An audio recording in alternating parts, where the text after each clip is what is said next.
කැනඩාවේ බටහිර ප්‍රදේශ රැස්සකට බලපා ඇති ලැව්ගිනි තත්ත්වය හේතුවෙන් හදිසි තත්ත්වයක් එරට ප්‍රකාශ කොට තිබෙනවා.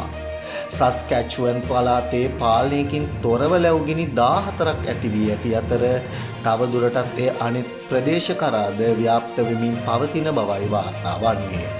ලැව්ගිනි සීග්‍රයෙන් පැතිර යාම හේතුවෙන් එම ප්‍රදේශයන් වල දසදහස් ගණන් ජනතාව තම නිවෙස් අතහැර යමින් සිටින බවයි වාර්තා වන්නේ.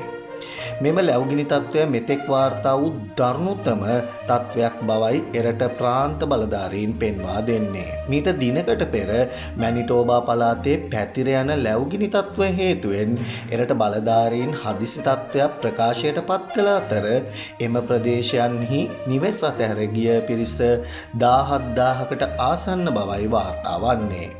කැනඩාව පුරා මේ වන විට ලැව්ගිනි 166කට ආසන්න සංඛ්‍යාවක් සක්‍රියව පවතින බවයි කැනේඩියානුන් ගිනි නිවන අංශ ප්‍රකාශයට පත් කර ඇත්තේ.